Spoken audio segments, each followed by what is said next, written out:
Minister Seamus O'Regan says he has a plan to fix the water crisis in Attawapiskat. The Northern Ontario First Nation declared a state of emergency earlier this month over concerns about chemicals in the water. O'Regan says that Ottawa will bring in medical teams this week to evaluate children or adults with health concerns. Technicians will also be brought in to work on the water treatment plant and flush the system. In the long term, O'Regan says Ottawa will begin planning for a new water treatment centre. With more, I am joined by the minister now. Good morning, Minister. He's on the line with us. I should point that out. Seamus, tell us about your visit to Attawapiskat and what you saw when you got there. Well, thanks for having me. And I would say that any Canadian who is not from Attawapiskat who visits there is deeply humbled by what they see. And it's not something that you expect to see or should see in Canada. This is a community that doesn't have a whole lot going for it at the moment. And if you look at the housing and everything there, it's difficult to see. So the chief took us right to the community center, and that's where the community gathered, and we took a lot of their questions. And I said, let me listen to you, and I listened to them for some 2.5, 3 hours until just about everybody who wanted to speak spoke, and then we laid out an action plan based on what they said that would address their immediate needs and concerns, but would also address the long-term and lasting solutions that we need to develop together. And we have heard just horror stories about children who who are suffering because there is no water, essentially. It is so contaminated that you can't even take a shower. Why hasn't something been done sooner? How did it get to this point?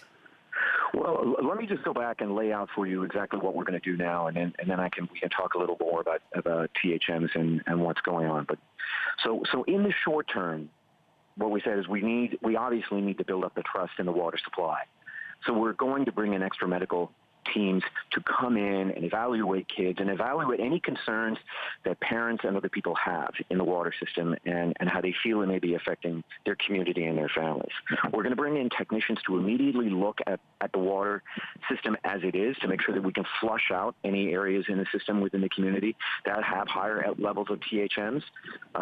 That's an investment that we're ready to make, and we have supplies in the community to do that straight away. It involves hydraulics and it involves valves, but it basically means flushing out the entire system. And we're going to start doing that immediately and make sure that we get those THM levels under control. But we're also going to make sure that the water operators in the community have the best training that we can possibly give them. And then in the long term, we're going to take all those actions now, but in the long term, we are immediately going to sit down with the community for a comprehensive community plan to find out where is the community going, how do all these different factors like housing interrelate. Should we be looking for another water source? And if so, then let's commit to building a new water treatment center when we knew that we have a new and better water source identified. We'll need to work with the community to do all of that. Now, THMs is a chemical that appears anywhere in the country where we involve chlorine in the water supply, which is just about everywhere. It has higher levels in rural communities because there's more organic matter. THMs are confronted with, lakes, streams, ponds, and in more rural areas, you just have more organic matter in there. So it is a naturally occurring substance. But when the levels are higher and people are exposed to it over a longer period of time, and when I say longer, I mean decades, then it can go up. But it's really important. It's the community that we need to speak a little more. We need to be open with them about THMs. We need to express to them, the real concerns of it. But right now, they're frightened.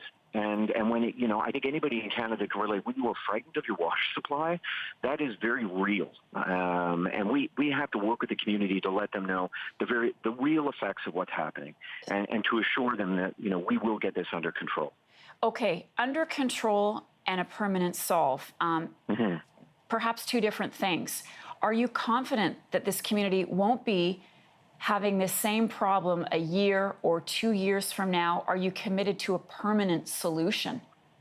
Yes, no question. But I'm not. It's really important that we give people faith we bring their faith back into the water supply. We bring their faith back into the water system. And that we have to begin that work immediately.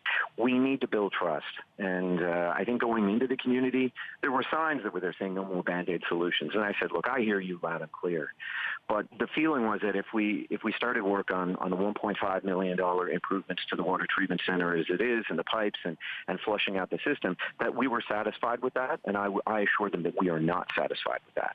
That work would begin immediately, but at the same time, we would begin work on a longer-term, lasting, permanent solution, and we would look at planning right now for a new water treatment center. And that was the commitment I made to them. But it was not either or, that we would begin both at the same time. And this is something that I had done in Kasheshewan. This is something that I had done in Cat Lake, where I'm visiting in just a few hours to see how they're doing with the new houses that we've had, that we're building there and that we've had moved there. It's about building trust. It's about assuring communities that because we're working on the short term does not mean that we lose sight or lose our commitment to the longer term solutions that they need. Seamus O'Regan, Indigenous Services Minister. Seamus, thank you very much. We're going to continue to follow this story. You rightly point out Canadians would be really surprised to see what was there. To not have water, a basic right, is something that we're going to be watching for. Seamus O'Regan joining me on the line from Thunder Bay, Ontario this morning.